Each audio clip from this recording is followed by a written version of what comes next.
Welcome to the Love Your Bod Pod. We have Maren Hunt with us today. Hi, Maren. Welcome to the show. Hello, Miss Cara. Thank you. Yeah, I'm so excited to have you here. To start off, I'm going to read you one of my favorite quotes. If you're a returning listener, you've probably heard it at least a dozen times. You can't connect the dots looking forward. You can only connect them looking backwards. So you have to trust that the dots will somehow connect in your future. You have to trust in something, your gut, destiny, life, karma, whatever. This approach has never let me down and has made all of the difference in my life. That's from Steve Jobs. What up, Steve? So, Maren, connect the dots for us. How did you get to where you are now, doing the incredible work of helping others heal their relationship with food in their body? Well, first of all, I just love that quote. I've been hearing you say that for over a year now, and it just never gets old. But yeah, like my journey started when I was about 17 years old. And, I had never really cared about food in my body up until that point. And I was, about to head off to college. And somehow, somewhere, someone had mentioned freshman 15. And that just sent my life into a whirlwind of chaos, like right off the bat. And, I found myself in college just not wanting to meet those odds, not wanting to, actually be in that position. And so I, made this commitment to myself that this wasn't going to happen and that we're going to, try to stay the same size. And so I just started like slowly but surely, decreasing my food intake, working out more. And I started to see the results very, very quickly. And, before I knew it, 3 months later, into my first semester of school, I was sick all the time. I was depressed. I was anxious. I was just like, I was so unhappy. And I thought it was because I was living in Iowa, of all places, going to school. And so I was like, you know what? I'm going to go back home. I'm going to, get right back on the horse. I'm going to be perfectly fine. I'm going to start riding my horse again and getting a job, and everything's going to be great. And I won't have to worry about, the food and the exercise anymore because it's just because I'm unhappy here. Well, it didn't turn out that way, unfortunately. My behaviors got worse and worse. I started over exercising. I was losing more and more weight. And before I knew it, a year into it, I had full blown anorexia. And so my parents, started to notice, and they got very, very worried, and they decided, I think it's best that we put her into treatment. And so I went to rehab all the way in Arizona for 6 weeks and didn't find any of that helpful at all. I actually got worse. And so they put me in outpatient, and I tried that for 3 months, got worse and worse and worse, unfortunately. And I basically decided that this was going to be my life. I had, at this time switched from anorexic to bulimic. I was exercising 3 and 4 hours a day. I was binging and purging. I was just in complete hatred of myself. I didn't know who I was. And I just thought this would be the normal way to live. And so I struggled with this for almost 20 years. And, I was able to get up and go to work every day. I was able to pay the bills and be responsible, but I had so much internal chaos. I just didn't even know who my identity was, what I wanted to be, who I wanted to be, and I was completely lost. And finally, in my 30s, from bouncing back from restriction to binging, drinking alcohol and taking, opiates and all these things to suppress my emotions, I had finally reached this place where enough was enough. And I remember it was like the last binge. I was just laying on my couch crying.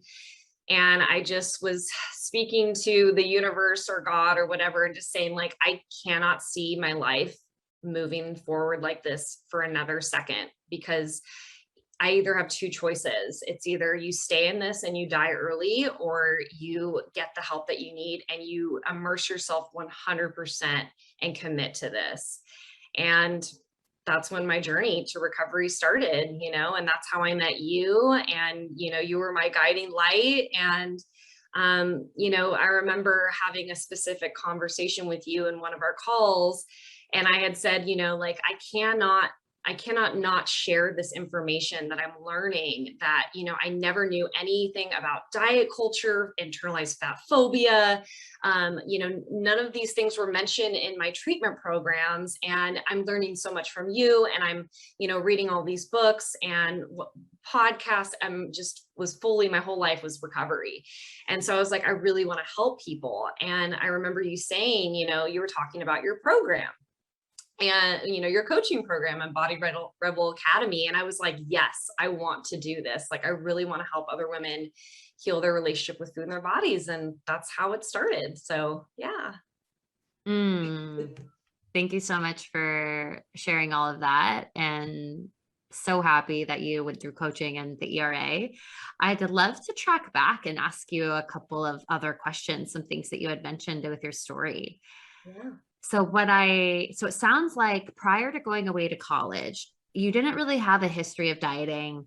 It sounds like you didn't have fear around your weight. You kind of grew up with like a normal, healthy, intuitive relationship with food. Is that fair to say? Yeah, there were like some points here and there, I want to say in probably 7th and 8th grade, and maybe a little bit in high school, where there were times like a school dance would happen and I would, get home from school before the dance, and I would like run up and down my street, and I would like only let myself have like, I don't know if you remember the cereal Grape Nuts, but I thought it was like super healthy. So I was like, okay, this is what we're going to have before the dance. And then we're going to run, because we want to look good for the dance, like, and I thought for some reason that would actually like make me look better that night. I remember like a neighbor down the street she was showing me like Slim Fast drinks. She's like, yeah, my mom drinks these and she makes me drink these. And I remember asking my mom like the next day, will you buy me Slim Fast? And my mom's like, why? Like, no, I'm not going to buy you Slim Fast. Like I was living in a slender body. And, so I would just, have the idea for a couple days and then it would just kind of drop off, so yeah, I really didn't have this, real focus on my body and food at the time. And I think it's because I was so focused on my horseback riding. I was obsessed with horses. And my parents had said, if in order for you to have a horse, you have to have straight A's, you have to be a good girl. So I was constantly focused on that. And it really kind of kept my head above the water and not notice the other things around me. I do know that I was, bullied all throughout elementary school. I was never the popular girl. I never felt like I fit in, and I really did suppress who I really was. And what came out of that, my self-expression came out in horseback riding. And when I went off to college, it's like I lost all of that. I left my horseback home, all my friends, my confidence in who I was as a horseback rider and the showmanship and everything. And so it's like, because that layer shed, it was like I was exposed and all of the fear came upon me. It's kind of like what broke the camel's back kind of thing. Right. And somebody sort of planting this seed of the freshman 15 and that being a way to find control, to find stability, to maybe have it, and then maybe without conscious intention, sort of wrapping your identity up in the food and weight controlling behaviors and trying really hard not to have your body change is maybe sort of where you channeled your energy. Absolutely. Yeah. I think the seed might have been planted before this young lady had told me this. And when she had mentioned it, it was like, oh gosh, this is something I really have to focus on now and really be worried about. And yeah, it exploded. Yeah, that makes sense. And thank you for going a little bit deeper. I know I've heard your story before, but I know the listeners haven't. Yeah. And so I'd love, you did go to treatment, it sounds like very early on. So it sounds like within like a year or two of sort of developing your eating disorder and it progressing pretty quickly. It sounds like, within a year having anorexia, within that second year developing and it transitioning into looking more like bulimia, and you went to treatment pretty quickly. Why do you think it wasn't helpful And what I also heard in your story is you also maybe weren't ready, like, or wanting recovery. So if that's a part of it, go a little bit deeper there. But why do you think recovery wasn't actually helpful for you? And afterwards, how did you kind of like, did you have to hide it from your parents since your parents had kind of noticed it? Like, or like, did you just get really good at kind of looking like you didn't have an eating disorder anymore? And is that why you didn't go back to treatment? Like, kind of just talk us through that a little bit. Absolutely. Yeah. So I went when I was 19 and, I remember going to my parents and saying, I need help. Like I'm ready to go to treatment, so I thought I was ready. But I had no idea what I was to expect there. I think I thought that they were literally going to cure me and I was going to leave that place like fine. And it just wasn't the case. But they were heavily rooted in diet culture. I know that they had to weigh us daily, but the nurse on staff would actually like say our, the weight out loud. And they spoke in terms about like, well, you don't look like you have the typical eating disorder, because at that time I was binging. So I, looked like a normal person. They made us eat obviously a meal plan. And if we didn't finish it, there were consequences. There were a lot of consequences. So it's almost like they treated us like we were children. And, I just didn't quite agree with that. And they weren't also, a lot of the professionals had not gone through having an eating disorder themselves. They would tell us like, we hadn't gone through this, so we don't understand.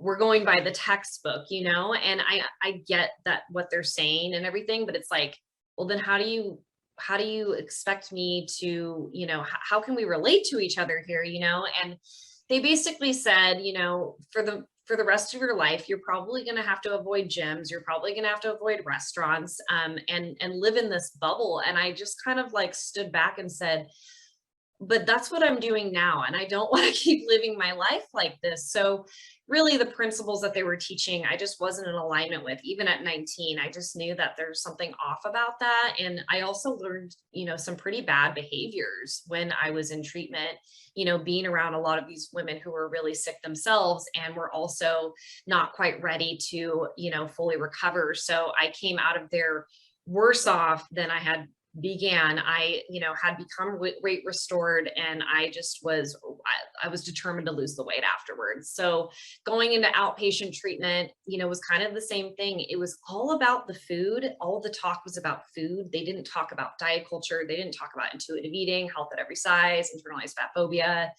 And so it was just all about like, we just need you to eat, and you cannot work out and you cannot walk. I remember saying I walked around the block, and they're like, you can't even do that. And I was like, that's not okay with me. You know what I mean? And so, yeah, I eventually kind of told my parents that, I'm doing all right. I think I can make it through life like this. I would, remember 6 months at a time, not bring it up. And then all of a sudden I would, have a terrible relapse. I would restrict for 6 months, and then I would start binging and purging again. And then I would call my mom just crying, and she would be like, oh my gosh, I had a feeling that you were hiding these things from us, because I felt like a burden, and I felt like they had invested so much of their time, energy, money in trying to help me. And there was no outlet, there was no freedom. So I just didn't want to keep, coming back with bad news. And they kind of along with me learned to just, okay, we're going to be there when you need us, but and we know that you want us to think that you're okay, but we know you're not okay. And so they've been such a rock in my corner for the last 20 years, and I think they can finally breathe and sleep at night. So that's a good thing. Mm-hmm.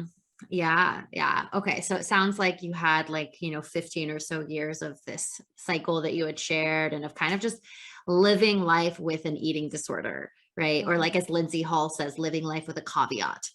Mm-hmm. So you were saying I went to work, I paid my bills, you had relationships, you kind of just lived life with an eating disorder for a while. Yeah, basically, and I definitely had moments where my life was an absolute mess, but I was able to just put on that face, and, but it was hard. I was in terrible abusive relationships. I had friendships that were not authentic, because I didn't value who I was and I didn't think I was worthy. And also when you're in such a malnourished state, you're not making realistic choices, and you're just kind of skating by at that point. So that's kind of what I did. I just skated by life.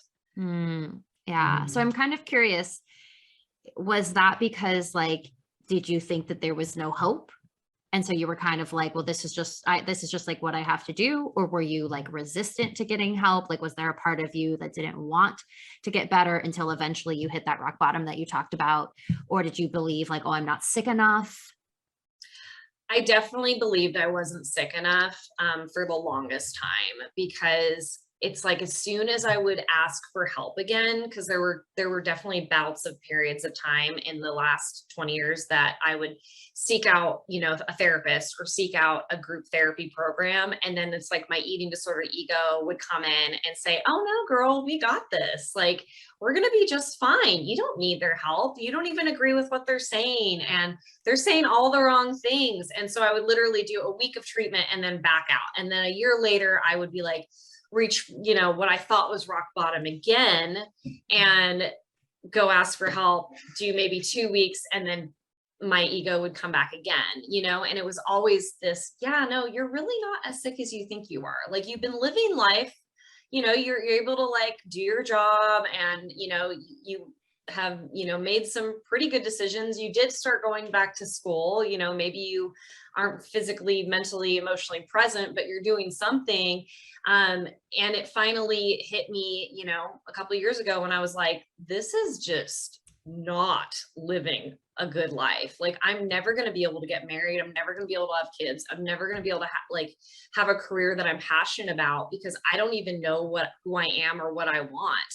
And I was like, I don't want to look back in my life if I even get to 50 or 60 or 70 and say, wow, all I cared about was the number on the scale. All I cared about was working out. All I cared about was being thin and staying small and not being noticed, but also being noticed. And, it was just this back and forth thing. And I finally was like, I can't do this anymore. I don't have the strength anymore to keep restricting. I don't have the strength to keep binging and to be working out and to be in this like self-hate war with myself.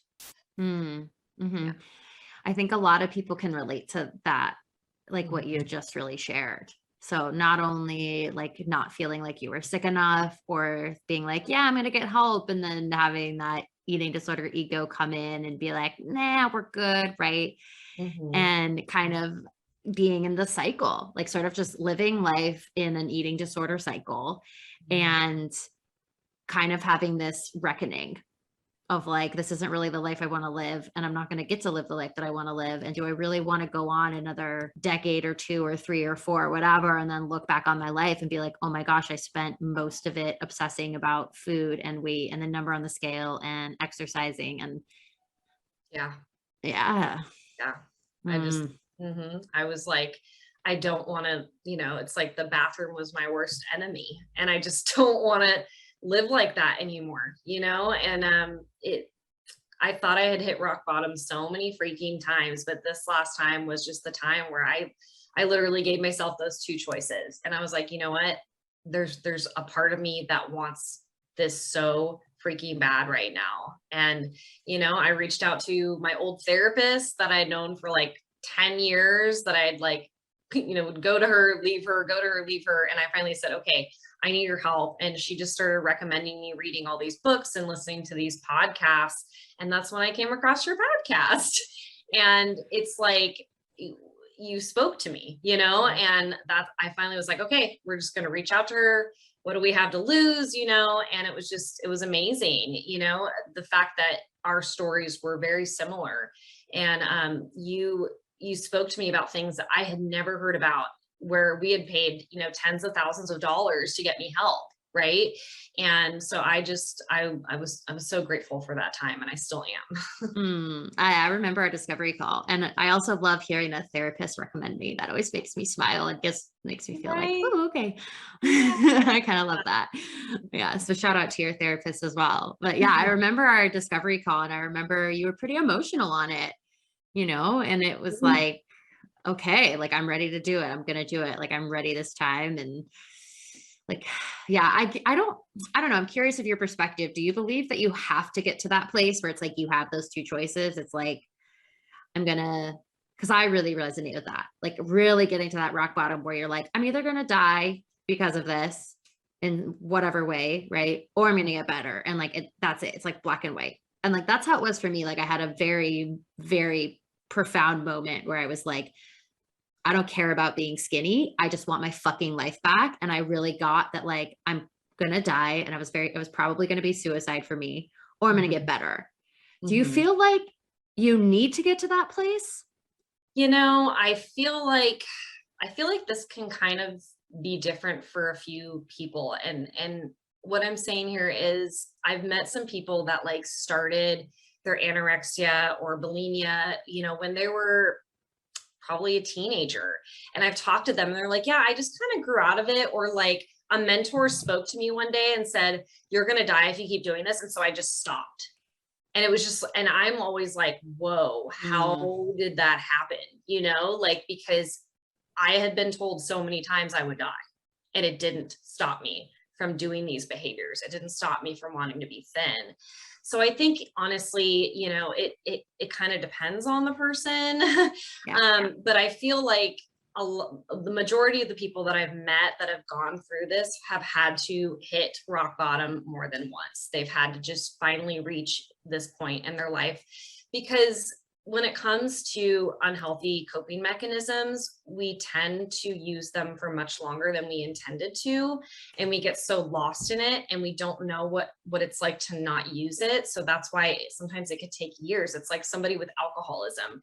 You don't really hear of a story of like, I was an alcoholic for a year. It's usually like 5 years, 10 years, 15 years before they're like, okay, I have done the damage. Insanity has run my life. I've done the same thing and had the same outcome every single time. This is it for me, and it's kind of like with your story when you were saying, the moment of clarity, you were like laying in the bathroom and, crying, and you finally were like, this was it, and I feel like a lot of people have to have those moments, but not all the time. Some people, they are lucky enough to finally be like, okay, somebody told me this is going to happen. I'm going to stop. And thank God for that they didn't have to go through, 10 years, 20 years of that. Yeah. Yeah, totally. I think it does depend, and everybody's experience is different. And for you and I, it was like that. And if anyone listening, you don't have to get to that point. Right. You could decide to get help better before you get to that breaking point, for sure. So let's talk about fear. Okay. Fear is something that holds a lot of people back from either starting recovery or sticking with it.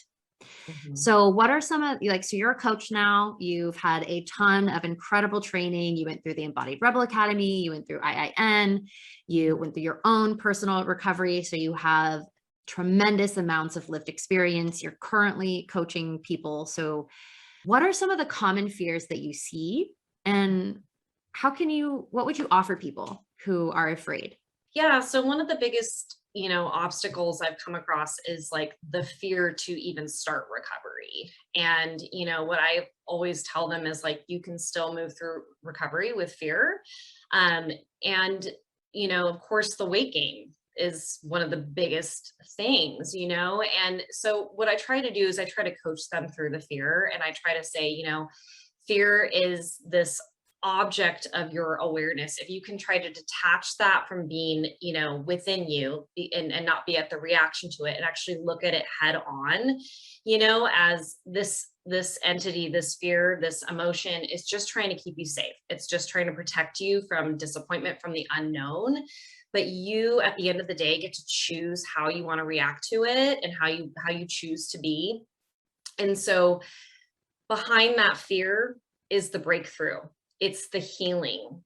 And that when it arises, this is a sign that we need to face it, and that you're not facing this alone, that I'm going to be your rock. I'm going to be in your corner. I'm going to be your supporter, facing that fear along with you, and, I do a lot of parts work, inner child work with the fear, you know, depending on if it's about the weight gain, if it's about the appearances, if it's about, are people going to judge me if I get to this recovered state and I don't look like the way I, you know, did before, you know? And so we talk about the different types of fear that they have. And I try to help them detach from that emotion so that they can actually see it right in front of them and address it head on. It's like, thank you, fear. I know you're trying to keep me safe, but at the same time, I'm trying to achieve freedom in my life. And you can be here in the room with me, but I'm not going to let you choose how I be and how I react to it. I hope that makes sense. Yeah, no, I love that analogy of like the fear can be in the room, right? Or like I heard someone say like the fear gets to be in the trunk of your car. It's in the fucking car, but like you're in the driver's seat, right? Or maybe the fear is in the passenger seat and it's like super loud and super present, like all up in your face, but like you still get to be in the driver's seat. Exactly. Yeah. Exactly. And, you know, I've been doing a lot of reading on fear lately. And I was reading something that totally resonated with me. And it's like, you really do have to love the hell out of your fear. You have to smother it with love, because that is really the only way to heal, is through love, self-love, compassion, willingness. And so, you know, I remember you talking about the willingness knob, and I do the same thing, is like just upping that willingness knob just a little bit to let that fear be in the room. What does it feel like, you know, without reacting to it? What does it feel like in your body? And how can you soothe yourself? How can you be that divine loving parent that you need, you know? And I feel like when you can kind of change into that parent and almost treat it like you're this younger child that's facing this fear, it's a lot easier to be kinder, to be more compassionate than it is to look at yourself directly. You know what I mean? Because it's like, I remember when was trying to be compassionate to myself, like first in my recovery, and I'm like, this is so awkward. This is so weird. I can't be nice to myself. But if I could picture my younger self hurting, feeling abandoned, alone, not good enough, it was like, oh my gosh, you know, I feel so sorry for her. And I just want to hug her and love her and never make her feel that way again. And so I really try to, you know, work on inner child work with them and get them to envision their younger self and say, you know, whenever you come across this roadblock with fear and you feel like you can't be compassionate to yourself, I want you to imagine your younger self. What age are they? What do they look like? What are they wearing? And what do they need right now? And you are the only one that can give that to them. Just like you were the only one that can heal yourself, you have to be that reparent, you know, reparent yourself. Yeah. So I'd love to go a little bit more into like what it was really like for you, and what helped you. So one of the things that you mentioned, like very practical tip for anybody listening, is it's really hard to be kind towards ourselves, one, when we're out of practice and we're in recovery from an eating disorder, especially if we're an older adult, because we think we should just have all of our shit together. So a practical tip that you gave is to visualize your younger self and kind of almost taking it outside of yourself, visualizing that younger child, being compassionate towards the child, knowing it's an inner child and it's within you. That's an awesome tool. What I also kind of heard is like, whatever you were afraid of, you were like, okay, that's just what I got to do. You didn't directly say that, but that's kind of what I heard, was like, whatever the fear voice was saying, don't do in your recovery. It was like, you knew that you had to face that to recover. Yes. Yeah. So what else, like, maybe really was helpful for you, if anything else, that's kind of like a practical tip that people could kind of take with them? So when it comes to fear too, is being able, like, so let's just say I'm afraid to eat this cookie because I'm afraid I'm just gonna blow up, whatever. Is being able to extract those limiting beliefs. So I tell my clients, put a journal out in front of you. I want you to write out like 5 of these limiting beliefs. And then I want you to ask yourself, can you be absolutely sure that this belief is true? Right. And then I want you to write out the worst case scenarios if this were to actually happen. Right. And I feel like when you can put things on paper, the rationality can come. There's wise mind, there's emotional mind. We need to get to the wise mind, right? Because a lot of times we live in emotional mind. So I asked them, like, can you be 100% sure that this worst case scenario is going to happen? And how is this deterring you from living your best life? How is this in alignment with your core values? You know, like 99% of the time it's like, no, it's actually not that realistic, you know? And I said, you know, the worst case scenario here is really if you stay in this fear. The worst case scenario is if you stay here for the rest of your life for the next 5, 10, 15 years, right? And being able to say, how can we change this into a more empowering thought? You know, it's like, I have fear about eating this cookie, and it's recovery over thinness. It's recovery over thinness, you know, and I just have them, you know, journaling, writing things down, taking them out of your head and putting them down can like make such a difference in seeing the realism of your belief systems, right? Where did they come from? You know, did they come from like when you were 12 years old and your mom was like standing in the mirror and picking apart her body, so you thought that that was something you needed to do? Oh my gosh, no, like your poor mother, like she shouldn't have had to do that, and you shouldn't have been exposed to that. And if your mom was exposed to that, same thing, right? How do you want every woman to live in this world? You want every woman to feel empowered, loved, you know, and they're more than a body. Well, if you believe that also in somebody else and you don't believe that in yourself, then that's two sides of the same coin, right? That's kind of conflicting. Is you need to believe in that yourself. And that's why I say, imagine your younger self. If you can imagine your younger self and seeing her in that pain, in that time where she was not, you know, getting the validation, or she was feeling abandoned or lack thereof, how can you show her that love and compassion if you can't do it directly to yourself right now? And I just feel like it's a little bit of an easier outlet to start out with, you know, in terms of facing the fear, in terms of putting it all down on paper. I hope that made sense, but yeah. Yeah. Yeah. So putting it out on paper, writing the fears, asking yourself, can I absolutely know for certain that this is true? What's the worst case scenario? When it's out on paper and out of your head, you, like you said, you can shift from that emotional mind to that wise mind and likely see like how unlikely it is for that worst case scenario. And then I really loved what you had said, like actually worst case scenario is like is sitting in this fear and never taking action because of the fear. I totally love that. Yeah. Yeah. Like literally just staying here in this moment and kind of having that be like your everyday, like just letting the fear stop you, letting the fear hold you back. Yeah. And it's like, I tell them too, it's like behind the fear is the healing. So, you know, it's like, I remember when I was breaking my food rules and I would see, you know, the box of cookies in the aisle, and my ED voice would come at me and be like, don't do it. And I'm like, we're doing it. You know, it was like, I had to train myself to go against the grain of what that voice told me. As scared as I was like, this is what I have to do. You know, there's no other way. I can't let this voice win. I have to get back to being the leader of my ship, you know? Yeah. Yeah. I just want to take a moment to kind of acknowledge you here. I very much remember when this was a while ago now, over a year, I feel like, when we were working one-on-one together to help you recover. And I always was so impressed with like how much you were just like, I'm showing up to the work. I'm fucking doing it. I'm facing my fears. Like you like fully showed up and fully committed and did not let the fear stop you. And I was always so impressed with like, you were just like, all right, you were willing to be with the fear. You were willing to face it. You did the hard thing. And as a result, you got to a place of being highly recovered really fucking quick from a multiple decade long eating disorder. And it was so much a reflection of you were just like, all right, we're fucking doing it. And like you took it on and you did the thing. And you also took so much agency as well. Like, I feel like a lot of the things that you did for yourself didn't even come from me. They intuitively came from you. Like the system that you created to break your food rules. If you'd want to share it right now, you can, but like that came from you. And that was like amazing. And, you know, you really trusted your inner guidance system with your recovery process.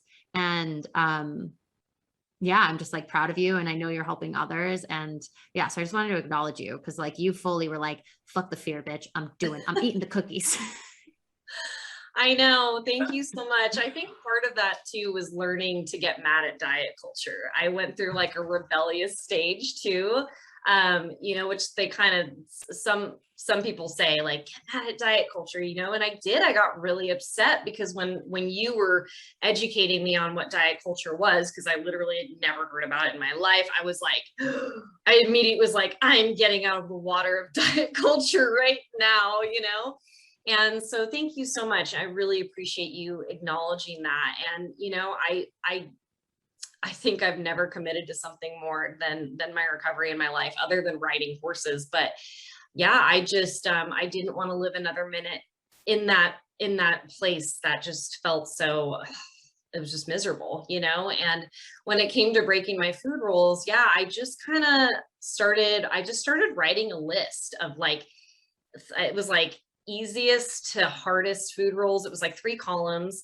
And so I would have the easiest column, the medium to hardest column, and the hardest column. And I was like, okay, we're going to start with the easiest. And I would just go to the store and I would just buy a couple things off the easiest list. I would not buy the whole thing. So I was like, I don't want to get overwhelmed here. We're going to take your time. And I basically would just like set an intention before I was about to eat whatever it was. Let's say it's a cookie. And I would also use my why. So I had my why statement for why I was in recovery. I would repeat that over and over, and I would set the intention. Like if the fear monkeys came up while I'm eating this cookie, what kind of comebacks can I come back with? You know, it's like, no, I deserve to eat this cookie. It's normal to eat a freaking cookie. Every human in the freaking earth eats a freaking cookie. You know what I mean? Like, and I was just like fighting back and forth. And I found myself winning each and every time. And, you know, the more that I fought back and stood my ground, the quieter that voice became.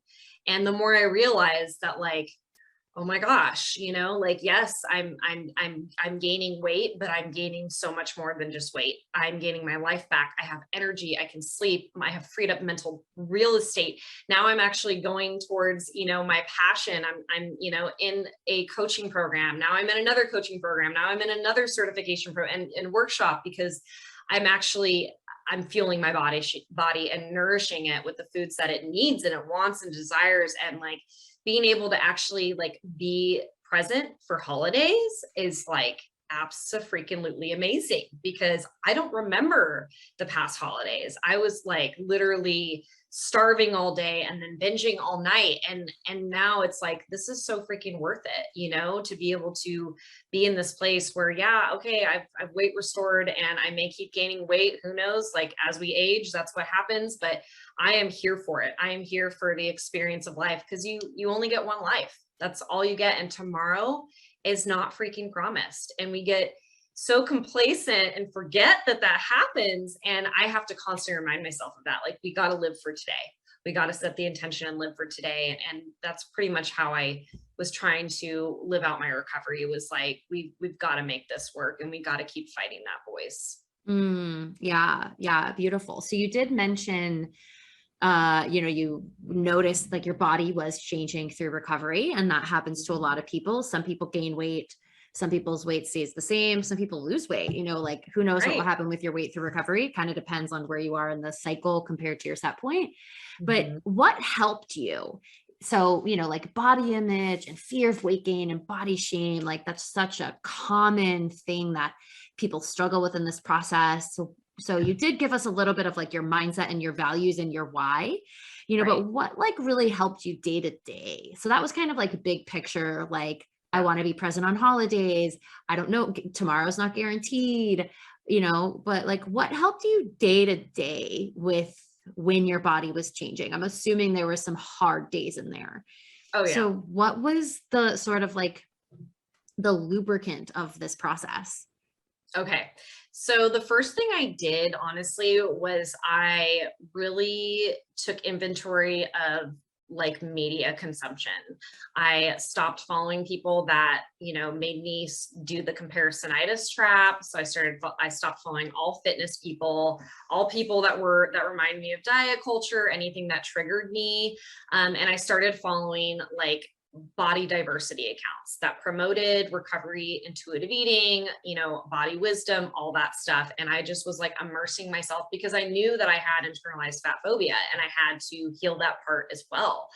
And so I, just started reading up their accounts. I started like Virgie Tover. I'm like a huge, huge fan of her because she just speaks to this so well and made so much sense. And I was like, I have to become an ally, to fat acceptance. And I can't do that if I'm afraid myself, right? And so that was one big thing, is following, a mass amount of accounts that were all about, body positivity and acceptance. And then I remember one specific day, I was like, we have to do a closet clean out. We have to get rid of these clothes that don't fit, that were like the ones I'm going to fit into you one day, that have to get rid of that. And I remember putting on some like really uplifting music, and I was just like dancing in my room, and I was like treating each item like they were an ex-boyfriend. And I'm like, bye-bye, you're going to donations. Like we're, and I know it's not like that for everybody, but I was trying to paint this picture of like, these are new beginnings. I have to get rid of this. It's not serving me. And that's why I said I treated it like it was an ex-boyfriend, and I was just like, I'm blocking you, I'm blocking you, I'm blocking you. And, I took myself out to a store, and I was like, okay, this is how we're going to accept our new body. We have to buy bigger sizes.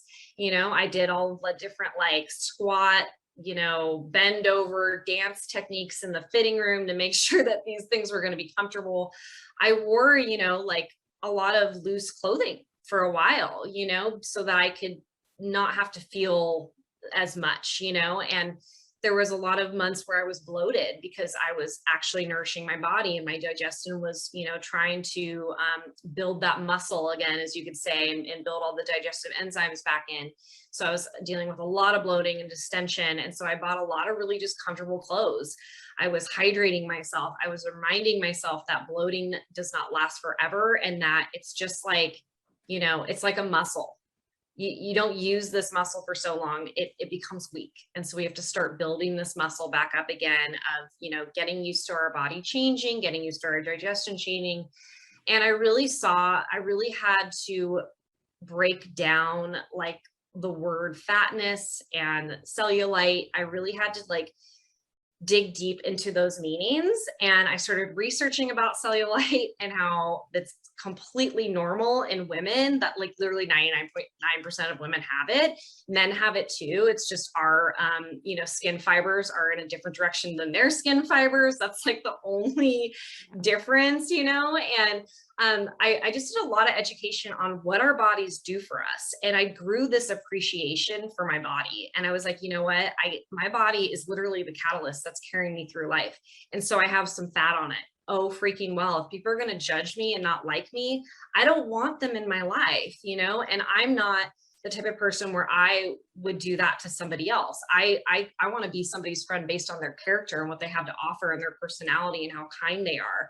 And so I had to really start building this fortress around me of reminders of, this weight gain is not just gaining weight, it's gaining your life back. It's gaining energy back, brain space, beliefs, opinions, freedom, and making memories, and so that's pretty much what helped me do it, is a lot of exposure and a lot of education on like how the body actually needs freaking fat to live. Like from an evolutionary biological standpoint, we have to have fat on our bodies. There's just no, so the fact that diet culture and their stupid messages, it's just like, I laugh at it now because I'm like, really? How the heck are we supposed to actually live? So yeah. And we especially need fat cells for hormone regulation. And as women, that's so important, as we need fat for our hormone production. So, okay, let's shift gears. Thank you for sharing all of that. Let's shift gears and talk about the restrict-binge cycle. This is clearly something that you've lived through. You have a ton of experience with. Talk to us about, restriction and binge eating, and just shed some light on somebody who's listening, who's caught up in that cycle. Okay. Yeah. Well, the biggest, thing that I found out in my recovery, that because literally I thought I was absolutely crazy that I couldn't stop binging. I really thought it was willpower. And I think a lot of people think that it's due to their lack of willpower that they can't stop binging. And the number one thing is restriction. If you're restricting physically, if you're restricting mentally, if you're restricting in the future, you are going to end up binging. So with my clients, I remember having one in the past saying, well, I don't, restrict physically anymore, but I'm still binging. And I'm like, well, what is the thoughts processes that are going on when you're eating these foods? You can actually be allowing yourself these foods, but if you're shaming yourself, criticizing yourself, telling yourself that starting Monday, you're not going to eat these foods, that is inevitably going to lead you to a binge. So, the mental restriction and the future restriction, I think, are the most hidden types of restriction. And to really, that's why this disorder is so mental. And we really have to get into the mindset shifts. We really have to get into the workings of our mind and what those belief systems are so that we can, untangle them or unwrap them like an onion and get to the core of what's really going on. So, that was my biggest thing was I'm restricting, that's why I'm binging, and it was just like a huge wake up call. And so the only way that you're going to stop binging is if you stop restricting. And, another thing that I have to say about binging too, is if you are emotionally suppressing feelings, if you're trying to, numb yourself out, that's another reason why you're going to binge too. It's mainly the restriction, but if you are not letting yourself feel, if you are just holding in all of those emotions, then binging is going to be your way to numb out. It's going to be your way to get a high. It's going to be your way to fill that void. A lot of times, like, people either feel empty inside and they binge, or they feel so much inside and they binge, so it's really getting down to, what's going on in the mind and, the limiting beliefs and those emotional wounds that have been living inside of you for so long.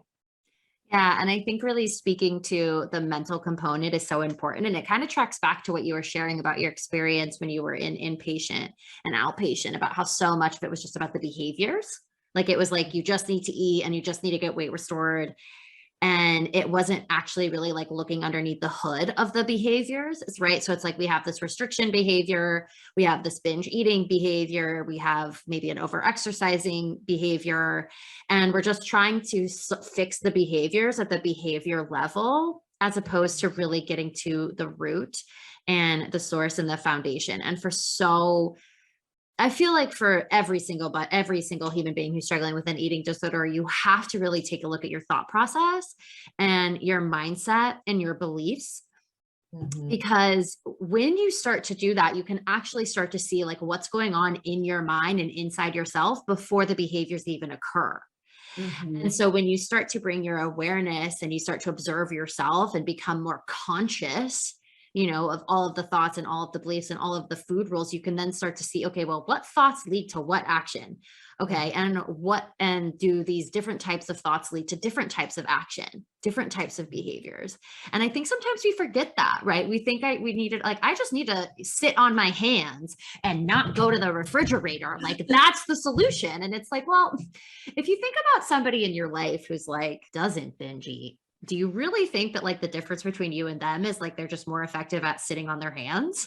Mm-hmm. Or do you think maybe they just think differently about food? And do they think differently about themselves and their bodies? Right. And so, so much of recovery, like, it's like what Dr. Gabor Mate says about addiction. He's like, it's not why the addiction, it's why the pain.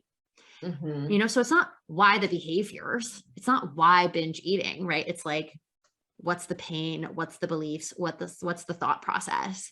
Exactly. It's like, you really can't heal it from an eating disorder on the level of behaviors. You got to go inward, and like you said, also a huge component for you was really learning about diet culture and fat phobia, and really learning about how the culture that we grew up in is just a cesspool. It's just like a recipe for disordered eating and body hatred. So really learning that as well.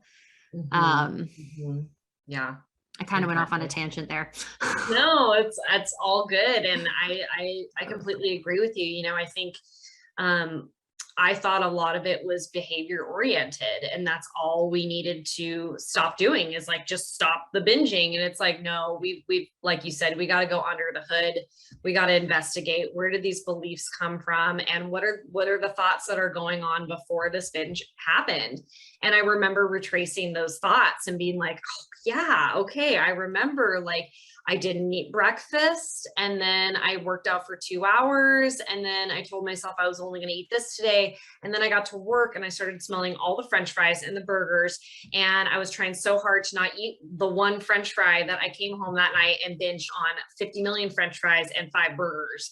And that's why I binged, and it's, and it has to come down to also healing the relationship with the actual food, and realizing that food is not the enemy. It has no moral value, that all of those messages and beliefs you learned is BS, that this is a biological need, that you cannot live a sustainable, fulfilling life if you are living malnourished, if you are living in this state of mind where you think food is the enemy and it's not good and this and that. Like, you have to break apart from that and heal that too, because food is meant to be enjoyed. I mean, why were we given palates and taste buds? And, why are there cooking channels, and why are there chefs out there? And I mean, look at your recipe book, like, yum, it's like, it's meant for pleasure. And, that's why I love when you had mentioned vitamin P restriction too, is, you can allow yourself to eat something, but if you're not letting yourself enjoy it, you're just taking, all of that the joy and pleasure out of it. And eventually you're going to end up compensating in some way, either through binging, burning off, whatever. And it's just going to repeat the cycle. Yeah, totally. Hmm. So Maren, it's been so incredible to have you on and to see you in your growth. The way that you showed up for your eating disorder recovery is the same way you've showed up for your business and becoming a coach and becoming an entrepreneur. I feel like how you do one thing is kind of how you do everything in a lot of ways. And the tenacity and the willingness and the care and the compassion that you showed in recovery is how you've also showed up with starting your business. So share with everybody, where can they find you? How do you work with people? Like, what kind of things are available? I think you have a podcast coming out soon. So kind of just like, as in the words of Lauren Everett's, pimp yourself out. All right, let's do this. Let's hype each other up. So you can find me on Instagram at Maren Elizabeth Hunt, and it's Maren. A lot of people spell it with IN or ON or whatever, but you'll find me. And then I'm on TikTok, and that's Mind and Body Reconnected. So I'm always up on there. And then I just launched, opened the doors to a new program, Food and Body Freedom Blueprint. It's a 90-day program, and I'm running that all month long till January 3rd. So the doors are open all month, and we're going to be starting January 3rd. And I'm so excited because just like I feel like this new year is going to be amazing, I just really believe in my heart it's going to be amazing for all of these women that want to immerse themselves and commit to this self-healing journey. So I'm really excited about it. Yeah, amazing. And do you want to share about your podcast? I know that's coming along. Oh, yes, is that still happening? Yes. Okay. Yes, it's still, oh yes. So starting in, it's either going to be February or March, but my dear friend, Sophie McCollum, and I are going to be partnering up and doing a podcast, and it's called What Size Got to Do with It. So yeah, I know, such a catchy, cute name. So it's we're funny.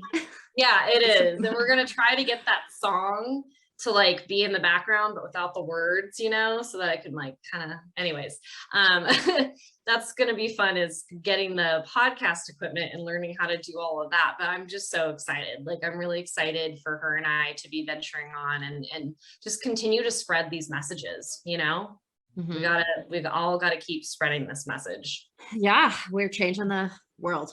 Like, we really are, Right. like, I don't say that lightly, but like every single woman who chooses recovery and chooses body acceptance right? It's like what Gandhi says, be the change you wish to see in the world. Like when you change yourself, you're changing the culture.